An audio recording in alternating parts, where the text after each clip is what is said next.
Hello les scrap addicts, c'est Justine. On se retrouve aujourd'hui pour la création d'une carte toute simple. On va partir d'une base vraiment hyper simple et qu'on va réussir à en faire quelque chose de plus travaillé. Avec quelques astuces, pas beaucoup de matériel, vous allez voir qu'on peut faire quelque chose de vraiment sympa. Donc je suis partie sur une base craft. Oui, on ne change pas les... on ne se change pas. C'est une base qui fait 14 cm par 14 cm, qui est un carré que j'ai plié en deux. Donc vous pouvez partir d'une base craft en format A4, puisque du coup ça passe.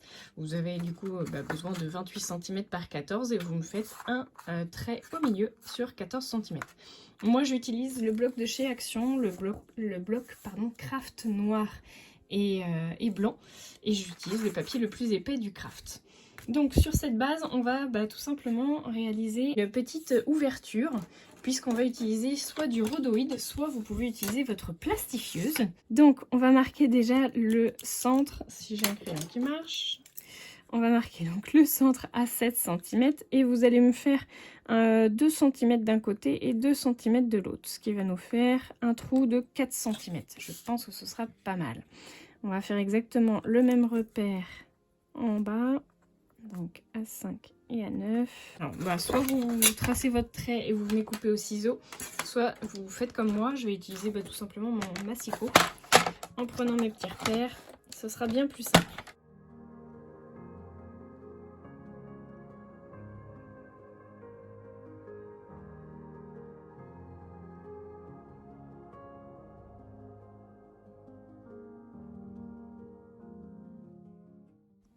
Voilà, donc votre carte est découpée, vous avez une fente de 4 cm qui apparaît et on va venir faire un collage comme ceci pour avoir toujours nos 14 cm.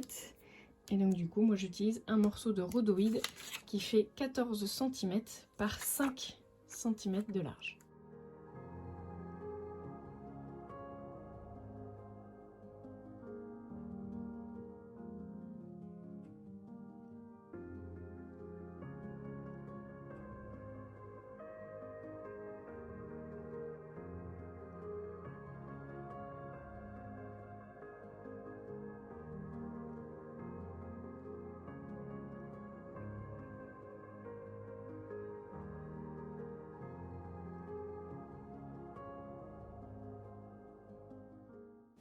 J'utilise du vieux papier que je viens couper en bandes très fines pour pouvoir faire un collage supplémentaire.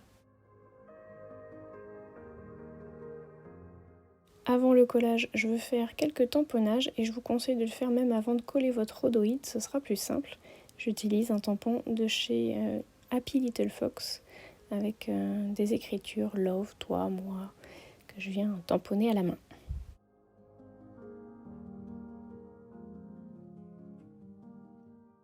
Ensuite, je viens coller ma bande de papier et je fais ça des deux côtés.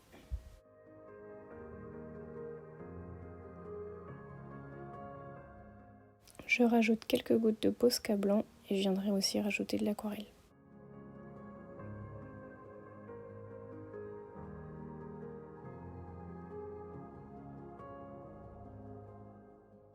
Et maintenant c'est parti pour la colorisation. Donc vous allez me voir utiliser le tampon Gerbera, si je me souviens bien, de chez Shoe & Flower, ainsi que mes aquarelles Craftelier. Et je vais également rajouter quelques traits d'aquarelle métallisée qui me vient de chez Action, donc la couleur orange et la couleur dorée.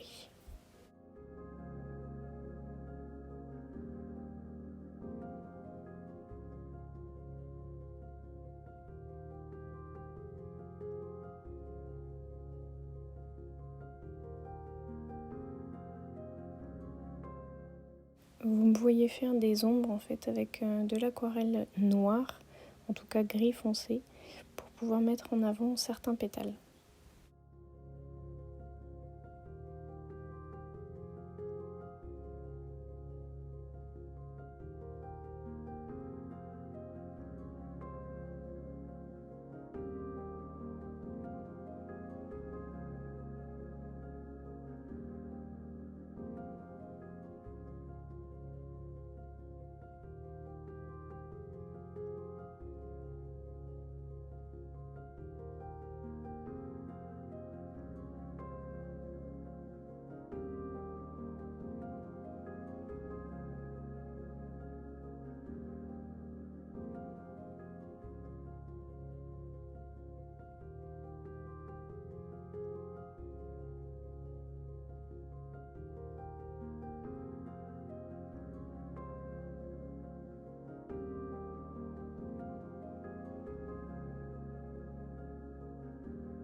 Je viens maintenant faire mon assemblage sur le devant de ma carte. Donc j'utilise du scotch extra fort double face, donc le rouge comme vous pouvez voir à l'image. Et je viens faire le collage de mon titre et de ma fleur.